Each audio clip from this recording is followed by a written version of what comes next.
Answering multiple choice questions about patients, clinical vignettes, is as easy as getting a basket.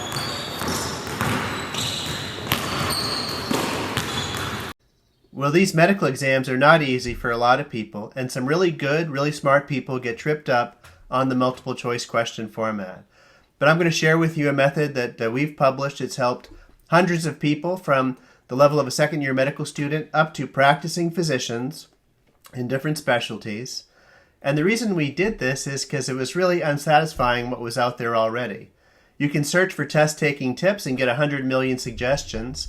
Some of them have to do with, getting sleep and exercise and maintaining, caffeine levels and things like that, and that's all fine.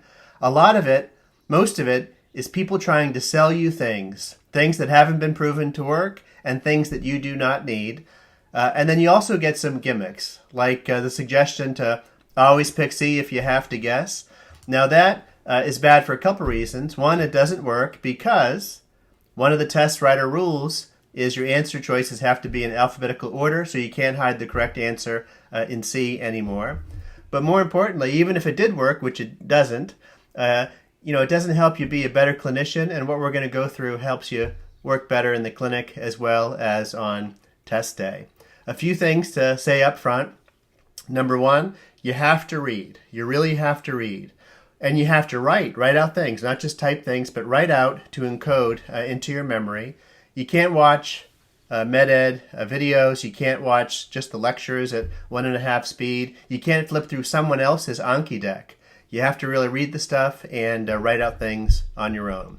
Second, this method works with clinical vignette questions, not simple recall questions. So if the question is, what's the dose of this drug? What's step 3 of the Krebs cycle? It's not going to help. But fortunately, most questions, most exams these days are moving towards clinical vignette base. Another thing is you have to be well. We want you to be well for you in your life and the people that care about you. We want you to be well because you're our professional colleagues. And any test-taking tips are not going to work. Any remediation is not going to work if you're unwell. Sometimes the things that can trip you up are known as the 7 Ds, and I'll show these here. If any of these things are affecting you, which is actually common, either at baseline or during training, no shame in this. The only shame is in not talking to somebody about it and getting it addressed so you can focus on your studies and be better. So be sure you take care of yourself. And I'm going to throw you right into a question. Let's say it's test day or a practice question here that you're doing. How would you do it?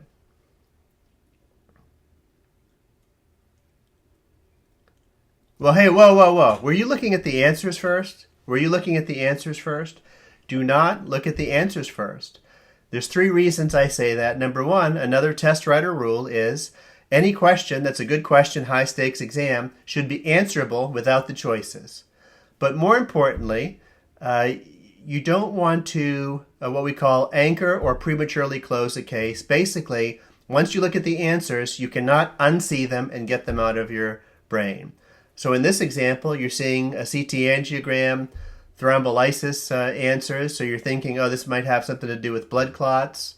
You start reading the question, pleuritic chest pain, prolonged car ride. All right, this was a pulmonary embolism.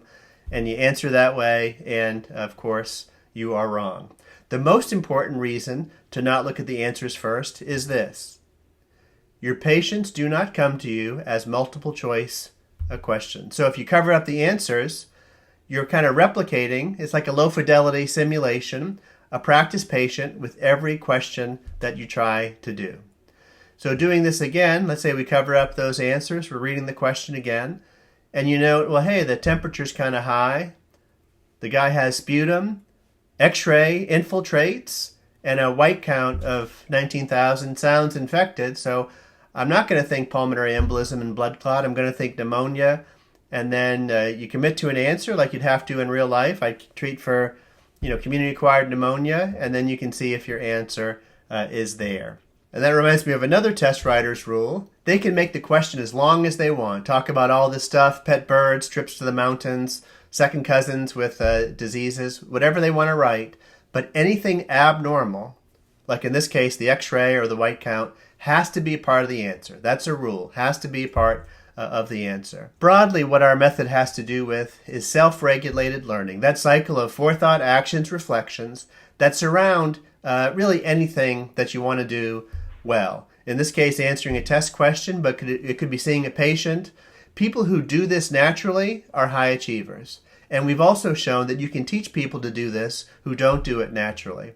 And there's a lot of data out there. 90% of a volleyball serve that's good has to do with this method, but it can be like basketball, like I tried to do just then in that video.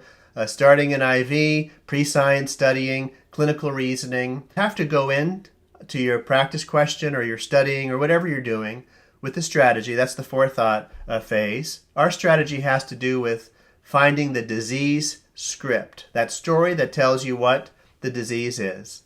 And then during the performance phase, you know this, you have to get in the zone, tune out distractions, make sure you're following your strategy and determine if it's working or not, kind of thinking about your thinking, also known as metacognitive monitoring.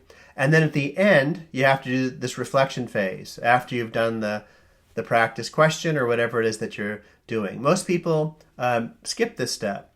Sure, if you get the practice question wrong, you might read why it's wrong, but how often do you stop and think about why you got a question right? And that's what you really need to do. That's called a causal attribution. And then this final thing is, what are you going to look up right now before you move on to the next practice question, so that on test day, when you get a similar question, you can nail it. That's an adaptive inference, and I'll come back to that.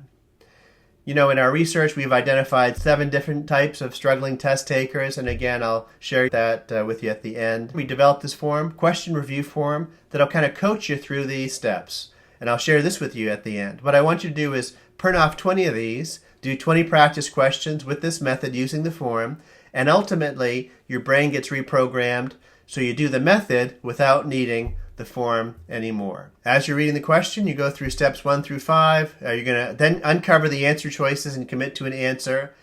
And then even then, you're not done. You have to do those other steps, that reflection that I talked about. Let's throw you in here with a clinical vignette question. Again, the answers are covered. I'm just going to go through this here, thinking of the disease script in mind. So 68-year-old, chest pain, okay, that chest pain could be a lot of things. It's 3 months duration, meaning it's chronic and it's not acute, so I'm not thinking of acute causes of chest pain. Mid-sternal, no radiation. He gets it when he's walking, it goes away with rest, it goes away with nitroglycerin. So it sounds like a cardiac etiology, angina, and then that's the disease kind of script, and then there's always a subtype. In the case of angina, it could be stable angina or unstable angina. But if you don't know that subtype or think about the subtype, that's when you might find yourself narrowing down the choices on a test to 2 and having to guess. So you want to think about subtypes. It's chronic, it's not at rest, it's not progressing, so I'm going to say this is stable angina. He had a heart attack a few years ago. He has some other risk factors. He seems to be on the right medicines, aspirin, beta blocker, cholesterol medicine, nitrates. Physical exam, blood pressure looks a little high to me. Pulse is a little high. Respiration's okay. Lungs are clear. So again, I'm not thinking pneumothorax, heart failure, pneumonia. No extra heart sounds. Other exam is okay. EKG. No ST changes. So it's not acute coronary syndrome. And now, because we've covered the answers, I have to think, what would I do IRL, in real life? So let's say I'm seeing this person in the cardiology clinic or medicine clinic or family medicine. I said it's angina, I said it's stable angina, so I'm not going to whisk him off to the cath lab.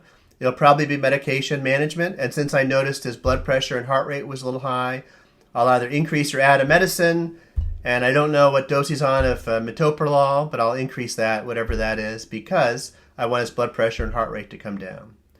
Now, before we uncover the choices, you have to commit. How confident are you? Scale of 1 to 5, I'm probably 4. I'm pretty confident that my answer is going to be there. All right, then we do the big reveal, and I look at them. My answer is there, C, increase the metoprolol dosage.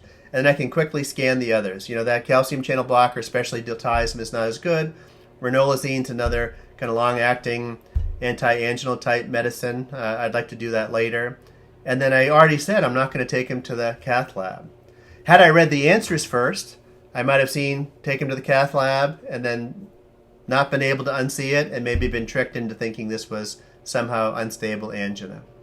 Now my answer is correct. But again, what are my next two steps? Why was I correct? Well, I got the disease script and the subtype, and I recognized that his blood pressure and heart rate were not at goal. That's why I was correct. What am I going to look up? Because even if you get the question right, there's always something to Google for 2 minutes that you need to check before you move on to your next practice question. I might look at ranolazine and learn more about that medicine, refresh my memory. I might look at what's the goal heart rate for a beta blocker? Is it 50, 60? I don't know. I'd look that up. The point is, now at the point of practice questions, you look it up because that's when you're going to remember what you find. Some additional strategies. It's all about retrieval practice. Making your own flashcards, putting stuff in and out of memory repeatedly. Time-space learning. Maybe you're studying about kidney stuff this week. Schedule a time a week from now to do a quiz on the renal stuff. Kind of reinforce your learning. Elaboration. It's about making connections. So as you read about pneumonia, connect what you're reading to the face of a patient you saw with pneumonia and you'll remember it better. And if you haven't had much clinical time, you can connect it with a patient you saw on the pit or the resident or some TV show. Teaching someone else is often the best way to learn. There's a lot of responsibility. You don't want to give your colleague bad information, so you really learn it before you teach them. And avoid the fluency illusion. You might hear a lecture, watch a video, and say, all right, that makes sense, I get it. You do not get it. You have to be able to recall it and work through it later. So don't give yourself the illusion that just because you saw it, that means you know what it is. Interleaving is interesting. You want to read, like to the chest pain case, read the disease script for angina, for unstable angina, for pneumothorax, for dissection. Read those presentations together so you can compare and contrast when you see those cases on test day or in real life. And then generation, you want to think about the answers again before you see the choices, because whether you're right or wrong, that process of thinking about it will help you learn the material. And then confidence calibration. It's not unusual if you've had struggles with tests in the past.